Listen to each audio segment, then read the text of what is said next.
Solo en Jesús encuentro mi deleite,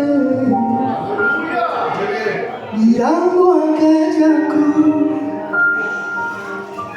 veo una horrible muerte de un hombre inocente que carga mis pecados y ofrece salvación, envuelve en un regalo que el Verbo se hizo carne, se vistió de humanidad, se humilló hasta la muerte para podernos salvar. Sangre que perdona, derramada sobre el altar, ofrenda de olor fragante que ocupaba mi lugar.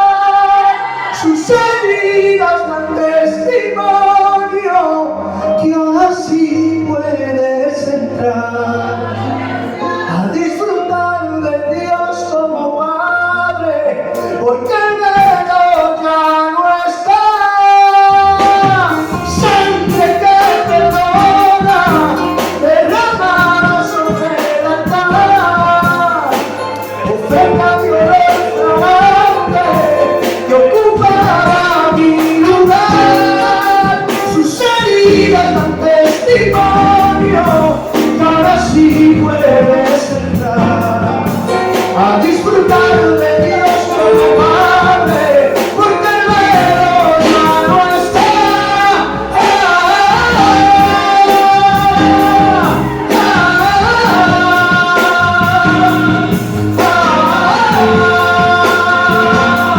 El velo ya no está.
Solo en Él encontrarás refugio en la tormenta.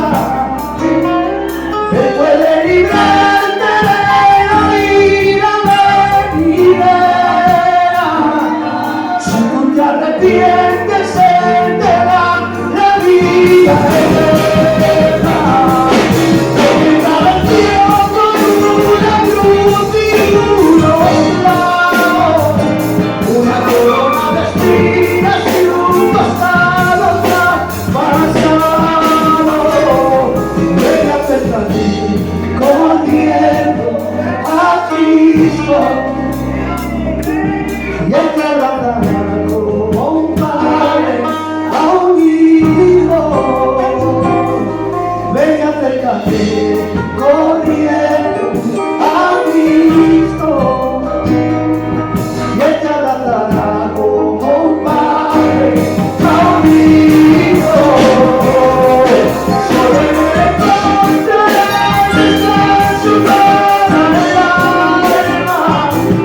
Solo en Él encontrarás refugio en la tormenta. Él puede librarte de la vida venidera. Si tú te arrepientes, Él te da la vida eterna. Porque Él ya venció con una cruz y unos clavos, una corona de espinas y un costado traspasado. Ven a acercarte, corriendo a Cristo, que te abrazará como un padre a un hijo. Ven a acercarte, corriendo a Cristo, que te abrazará como un padre a un hijo. Tu sangre te perdona, derramada sobre el altar. Oferta violenta, no cura mi lugar. Tus heridas, los testimonios, ahora sí puedes entrar a disfrutar de Dios como Padre, porque el ya no está.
Un fuerte aplauso al Señor.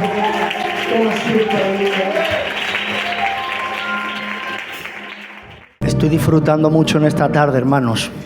De verdad. Dios me está bendiciendo de una manera extraordinaria. Amén. Estaba estos días buscando al Señor. Mi mente se debatía entre dos temas.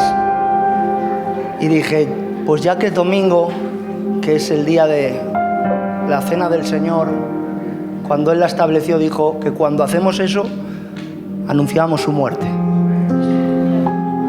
Así que me gustaría poder hablarles en esta tarde acerca de la cruz.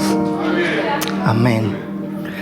Todo aquel que tenga Biblia, si quiere leer conmigo en el libro de Marcos, capítulo 15, versículo 22, leemos en el nombre del Padre, del Hijo y del Espíritu Santo.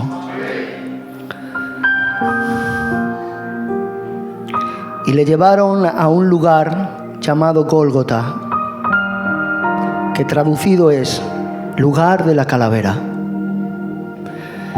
Y le dieron a beber vino mezclado con mirra.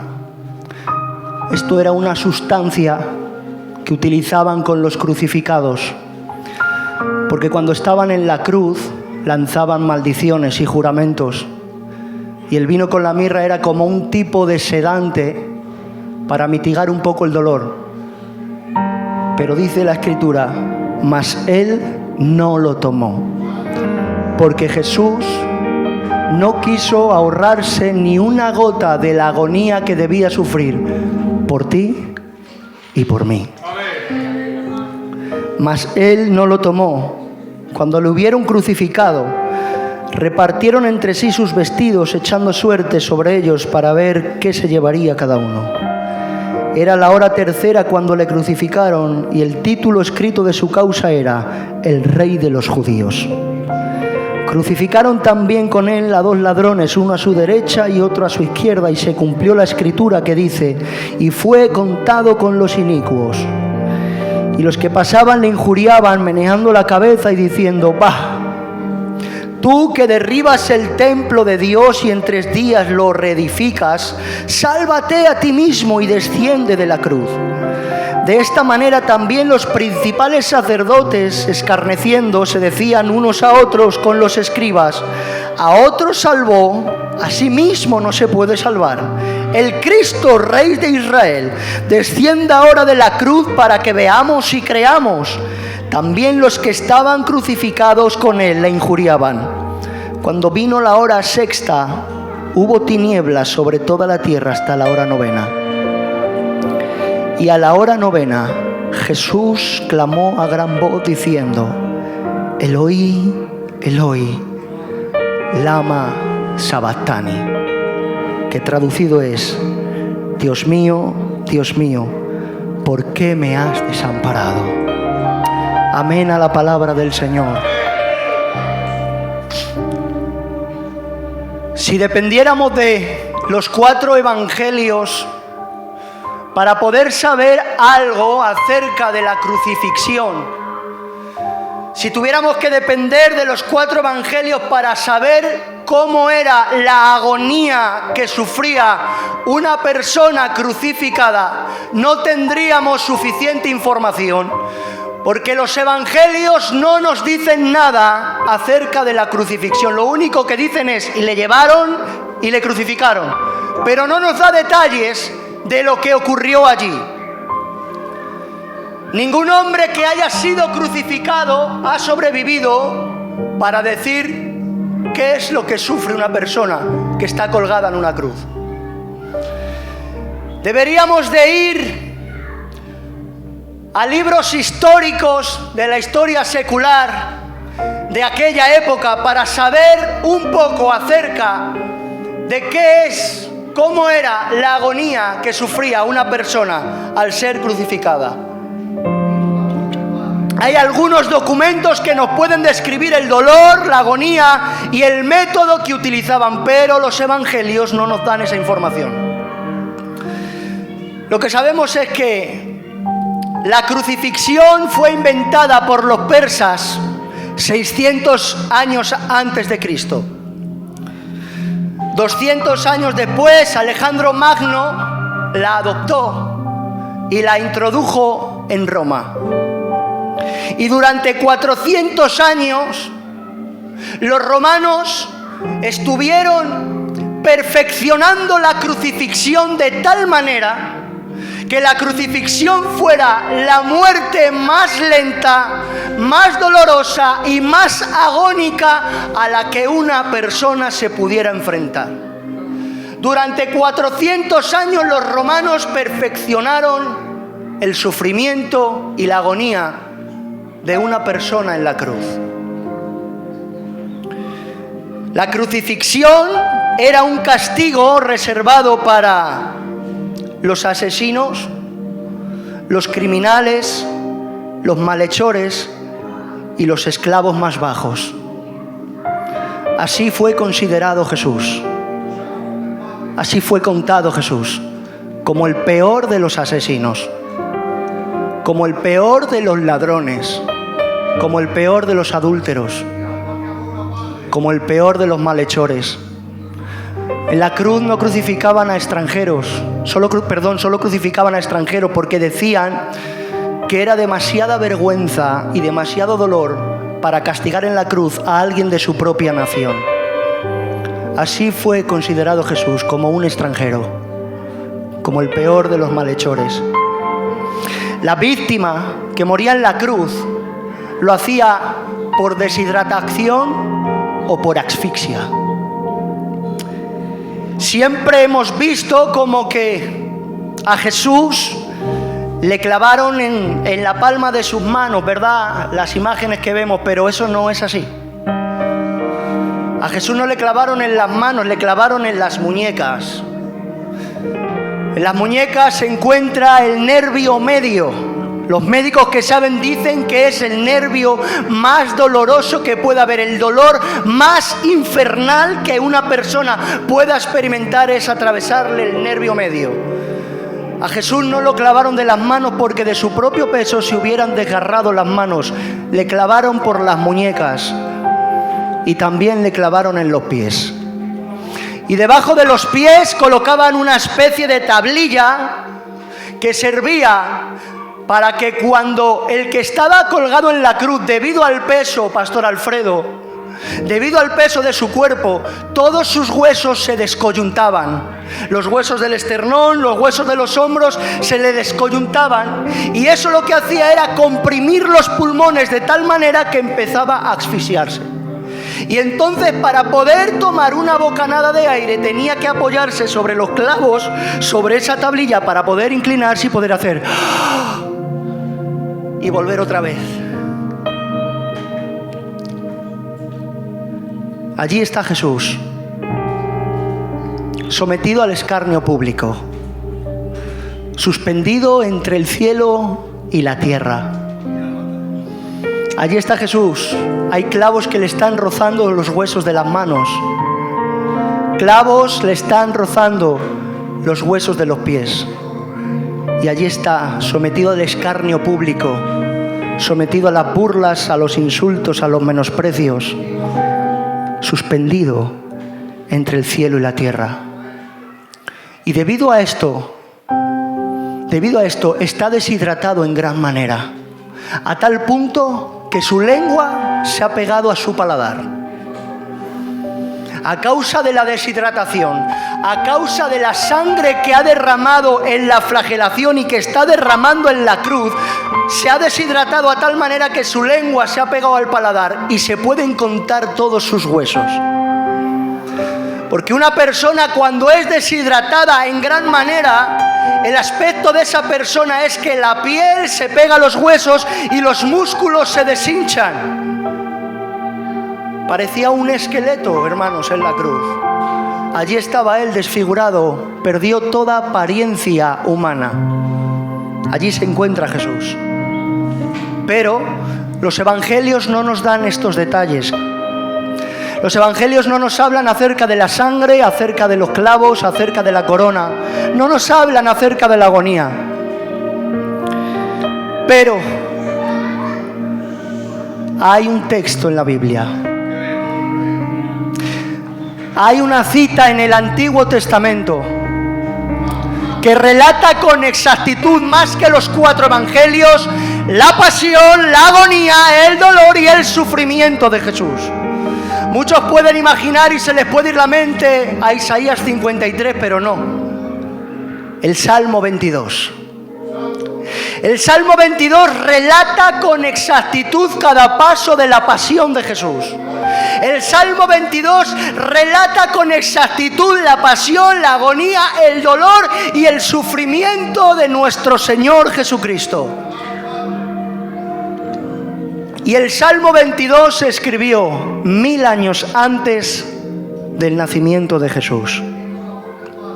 Y nos da más detalles que los 4 evangelios de lo que pasó allí. Miren, este salmo lo escribió el rey David 1000 años antes de Cristo. Y los que entienden mucho, los teólogos que saben, dicen que todo lo que se relata ahí, o la gran mayoría de lo que se relata en el Salmo 22, David no lo sufrió.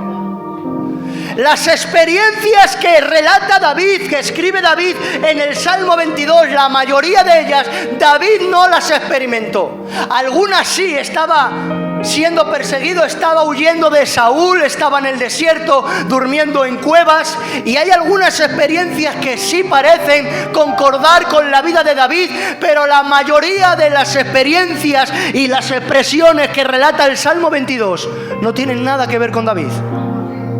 David estaba profetizando acerca de alguien que vendría y que no sabía nada acerca de él. Fíjense en este detalle, hermanos. Cuando David escribe el Salmo 22, hermano Luis, la crucifixión aún no existía. Y tengo que decir que este salmo bien entendido, lo que hoy estamos predicando, bien entendido, debería de regular nuestra vida de adoración. Y cuando digo regular, digo hacer un giro de 180 grados. Este salmo bien comprendido, bien entendido, debería de producir en nosotros una vida de obediencia, de devoción, de pasión y de entrega a cada uno de los días de nuestra vida por nuestro Señor Jesucristo. Si entendiésemos por un momento que la agonía que describe este salmo era yo el que la merecía, debería de vivir todos y cada uno de los días de mi vida postrado a los pies de Jesús. ¿Por qué? Porque lo que Cristo padeció allí se debe a tu pecado y al mío. Lo que Cristo padeció en la cruz se debe a tu desobediencia y a la mía. Fue tu pecado, fue mi pecado, fue tu desobediencia y la mía lo que llevó a Jesús a la cruz. Muchos dicen que fue el amor que le llevó a la cruz, y en cierto sentido es verdad. Pero lo que colocó a Jesús en la cruz fueron tus pecados, tus transgresiones, tu desobediencia y también la mía. Y dicho sea de paso, tu desobediencia, mi desobediencia es una burla a la cruz de nuestro Señor. Tu pecado, mi pecado, es un menosprecio, es un atentado contra la cruz de nuestro Salvador. Cada vez que pecamos estamos burlándonos de la cruz. Cada vez que cometes un acto de desobediencia te estás burlando de la cruz. Tu pecado, mi pecado, es un menosprecio a la cruz de nuestro Salvador. Leer el Salmo 22 nos hace entender que la cruz no fue un accidente en la vida de Cristo. La cruz no fue algo más en su vida, no fue algo inesperado, no fue algo que le ocurrió por ser víctima de las circunstancias. La cruz fue preordenada en el plan divino del Señor. La cruz fue un decreto desde antes de la eternidad. Dice Samuel Pérez Millos, antes de que Dios dijera sea la luz, Dios dijo sea la cruz. Y antes de que los hombres inventaran la cruz como un método de tortura y de castigo, Dios la diseñó como un plan de salvación. Por eso el Salmo 22, bien entendido, debe de producir en nosotros una vida de reverencia. Y es por eso que en esta tarde lo vamos a leer. Dice el Salmo 22: Dios mío, ¿por qué me has desamparado? ¿Por qué estás tan lejos de mi salvación y de las palabras de mi clamor? Dios mío, clamo de día y no respondes, y de noche y no hay para mí reposo. Pero tú eres santo, tú, oh, que habitas entre las alabanzas de Israel. En ti esperaron nuestros padres, esperaron y tú los libraste. Clamaron a ti, fueron librados, confiaron en ti y no fueron avergonzados. Mas yo soy gusano y no hombre, oprobio de los hombres, despreciado del pueblo. Todos los que me ven me escarnecen, estiran la boca, menean la cabeza, diciendo: se encomendó a Jehová, líbrele él, sálvele, puesto que en él se complacía. Pero tú eres el que me sacó del vientre, el que me hizo estar confiado desde que estaba en los pechos de mi madre. Sobre ti fui echado desde antes de nacer, desde el vientre de mi madre. Tú eres mi Dios, no te alejes de mí, porque la angustia está cerca, porque no hay quien ayude.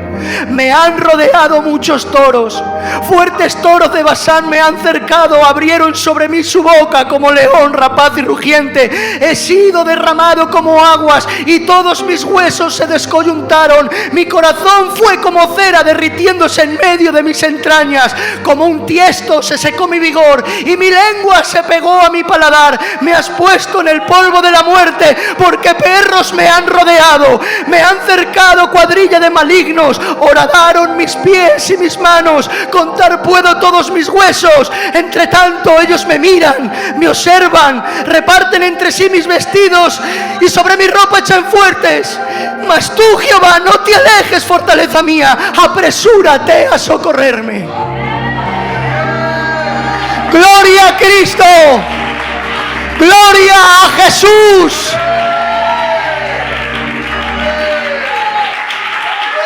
Gloria a Jesús. ¿Se han dado cuenta con qué exactitud 1000 años antes de Cristo relata la cruz? Mis manos y mis pies horadaron, pero si no existía la cruz. David, ¿de qué estás hablando? Si le pudiéramos preguntar: David, ¿qué estás diciendo? ¿Te han clavado a ti clavos, David? Para que digas: mis pies y mis manos horadaron. Te han clavado clavos, David, te han quitado tus vestiduras, las han repartido, han echado suertes. ¿Se han dado cuenta qué exactitud tiene la Biblia? 1000 años antes, relatando cada paso de la cruz. Por eso dicen los que saben que David estaba profetizando acerca de alguien que vendría. El Salmo 22 es un salmo mesiánico. Ahora bien, hemos leído la agonía física a la que se enfrentó Jesús en la cruz. Pero hay una agonía peor, hermanos. Hay una agonía mucho peor. Comienza el Salmo diciendo: Dios mío, ¿por qué me has desamparado? Este Salmo comienza con una de las palabras que hemos leído en Marcos. Una de las palabras de Jesús en la cruz: Dios mío, ¿por qué me has desamparado? Las primeras palabras del Salmo están haciendo referencia a las palabras de Cristo en la cruz. Déjenme decirles, hermano, en la hora más oscura de la humanidad, en la hora más terrible de la humanidad que la humanidad haya sufrido, cuando el cielo se oscureció sobre tinieblas y dejó de brillar con todo su esplendor, Él exclamó a gran voz: Elí, Elí, lama sabactani. Escuchen, dice la Biblia que Él exclamó a gran voz. Es decir, Jesús en la cruz no dijo como un corderito sin fuerza, Eloí, Eloí, lama sabactani. Él exclamó a gran voz diciendo, Eloí, Eloí, lama sabactani. No fue el bramido de un cordero sin fuerza, fue el rugido de un león. No fue el bramido de un corderito que estaba muriendo, era el rugir de un león pidiendo socorro. Jesús en la cruz murió como un cordero siendo un león. Es el bramido de un cordero que muere como un león. Eloí, Eloí, lama sabactani. Es un grito de agonía intensa, hermanos, de aquel que está en la cruz representándote a ti y a mí. Es un grito de angustia porque Él está experimentando el abandono de Dios.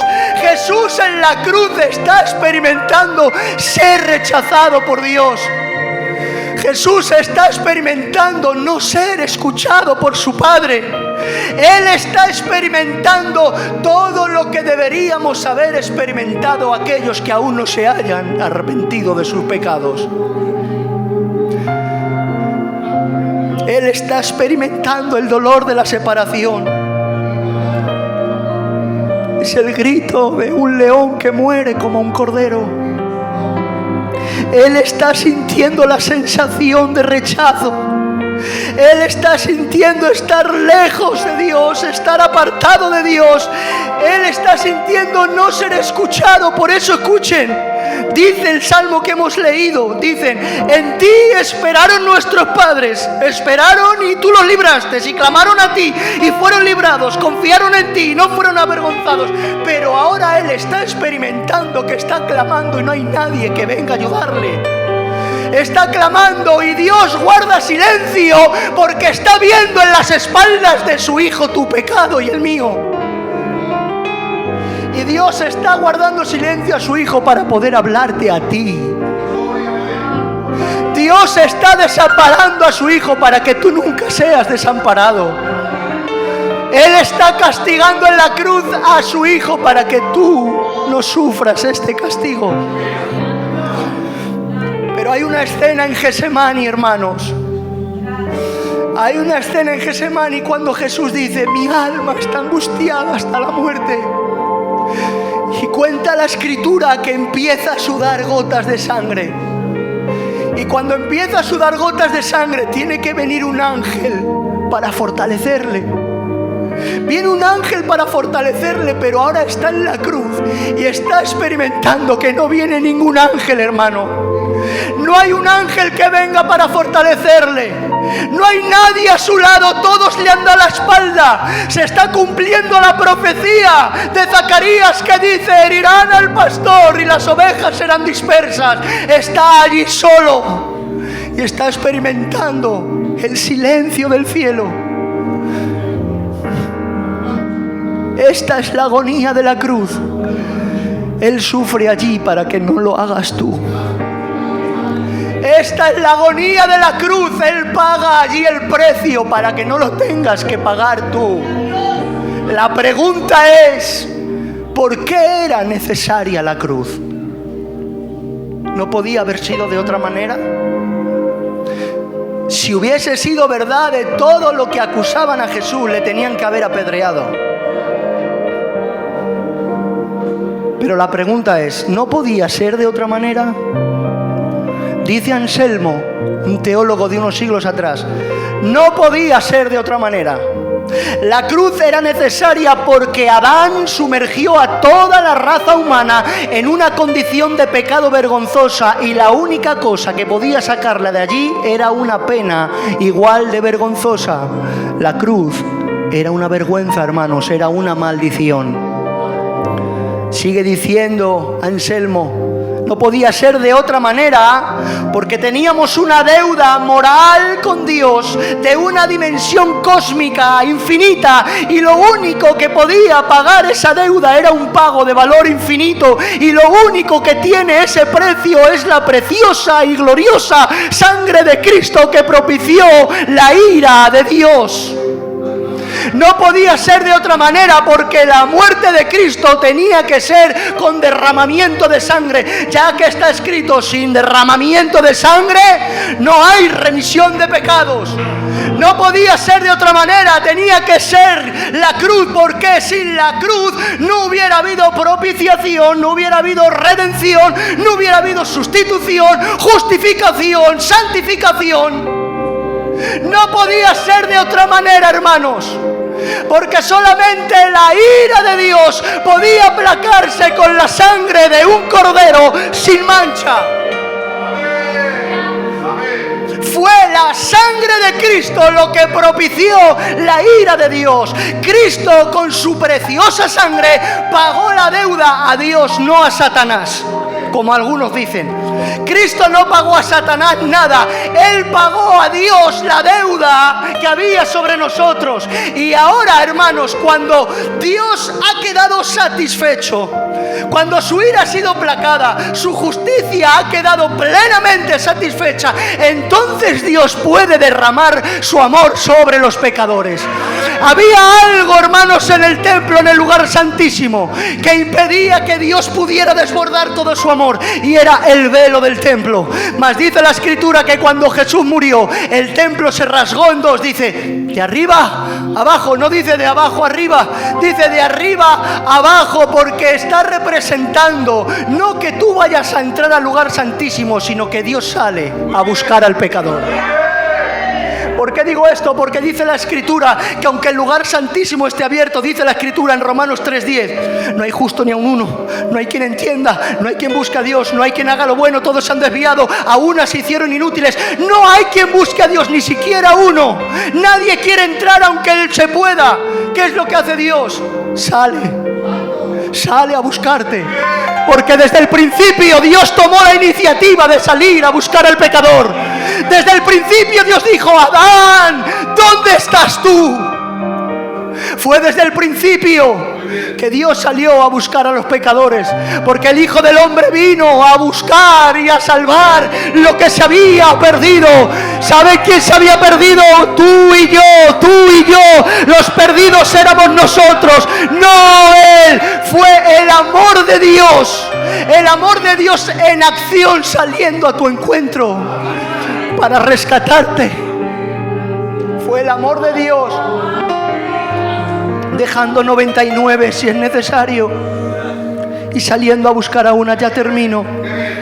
Es el amor de Dios lo que hizo todo esto que hemos hecho, hermanos, que hemos visto. Necesito acabar con una leyenda que escuché. Yo no sé si alguna vez te has pensado y has parado a meditar en el amor de Dios. Te ama tanto el Señor que estuvo dispuesto a enviar lo mejor que había en el cielo por lo peor que había en la tierra. No escatimó a su propio Hijo. No había nada mejor para ti.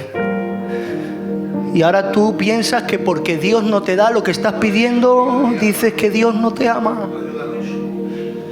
Dios no muestra su amor dándote caprichos. Dios no muestra su amor dándote una esquina en el mercado ni concediéndote tu petición. Dios muestra su amor regalándote a Cristo. La pregunta es: ¿qué haces tú con el amor de Dios? Miren, escuché una leyenda que contaba nuestro hermano Miguel Núñez. Yo cuando la escuché salí en cana de los lloros. Fui corriendo a casa, se lo conté a mi suegra, a mi mujer, pensando que había descubierto América. Y me dijo mi suegra: tiene más años, así que seguramente ella lo hayan escuchado. Pero en esta hora se lo tengo que contar, tengo que acabar así. Había una madre que tenía un hijo al que amaba mucho. Mucho, pastor. Y este hijo se enamoró de una joven. Y ahora esta joven veía en la madre una rival que se interponía entre el amor de los dos. Y ahora esta joven ideó un plan en su mente para acabar con ella. empezó a decirle a su novio cada día: tienes que matar a tu madre. Y él se resistía. No, estás loca, no. Y un día, y otro día, y otro día: tienes que matar a tu madre, tienes que matar a tu madre. Se está interponiendo entre nuestro amor. Y un día, hermanos, respetando si hay alguien de hábito, este joven llegó muy borracho a casa. Y ahí vio ella la gran oportunidad. Le dijo: tienes que matar a tu madre. Este joven, sin pensarlo dos veces, cogió un cuchillo y fue a casa de su madre. Y cuando entró, la asesinó brutalmente. Y como prueba de su amor hacia su novia, le abrió el pecho y le sacó el corazón para entregárselo a su novia como una prueba de su amor. Y cuando iba corriendo para casa de su novia, cuenta la leyenda que en el camino se cayó al suelo. Y en ese momento, dice la leyenda, que el corazón habló y le dijo: hijo mío, ¿estás bien? ¿Te has hecho daño? Esta es la forma en la que Dios ama. A pesar de tus pecados, a pesar de tus tropiezos, de las veces que has pisoteado el corazón de Dios, a pesar de las veces que has desobedecido al Señor, hoy el Señor te dice: estás bien. Te adoro, Jesús. Estás bien. Entra en tu cuarto, cierra la puerta, arrepiéntete de tus pecados. Volvamos a hacer las paces. Esta es la forma en la que Dios ama. A pesar de tus pecados, Él sigue amándote, porque no te ama por lo que haces, sino porque Él es fiel. En el nombre del Señor, un abrazo. Que el Señor les bendiga mucho, hermanos, y gracias por su atención.